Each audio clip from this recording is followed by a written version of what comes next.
Good evening বন্ধুরা, তোমরা সবাই কেমন আছো? আশা করছি সবাই ভালো আছো। আমরা তো খুব ভালো আছি, কিন্তু গরম লাগছিল সেই জন্য ভালো ছিলাম না, তাই হাওয়া খেতে বেরিয়েছিলাম। আর দেখতেই পাচ্ছ দিদির দুই ছেলে মেয়ে, বৌদি, দাদা বৌদি একটা মেয়ে, তারা সবাই এসেছিলাম। আমরা ছিলাম ঘুরতে বহরমপুর, তো চা খেলাম। ভিডিওটা করা হয়নি গো। তারপরে একটা রেস্টুরেন্টে ঢুকেছিলাম, সেখানে গিয়ে খাওয়া দাওয়া করে কর্মকাণ্ড, প্লেট ভাঙা ভাঙি, খাবার ফেলাফেলি, কোনো কিছু তো বাদ ছিল না, সব কিছু হয়েছে।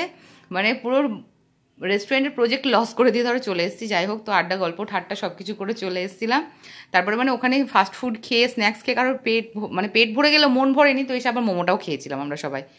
ও হ্যাঁ, তারপরে পকোড়াও খেয়েছিলাম আমরা রেস্টুরেন্টে, সেটা ধরো বলতেই ভুলে গেছিলাম তোমাদেরকে। যাই হোক, তারপরে এই যে দেখতে পাচ্ছ, এটা হচ্ছে আমার দিদির ছেলে। বলে তো ভীষণ লাজুক টাইপের, মানে ওটা দেখায় ও প্রচণ্ড লাজুক, কিন্তু লাজুক না। আর এই যে দেখতে পাচ্ছ আমার দিদির মেয়ে। যাই হোক, তো সবার সাথে বসে আড্ডা গল্প করে খুব সুন্দর বিকেলটা কাটলো, সন্ধ্যেটা কাটলো, টাইমটা খুব ভালো কাটলো। জানি না আবার কবে দেখা হবে। তো দেখা হচ্ছে পরের ভিডিওতে। সবাই ভালো থেকো।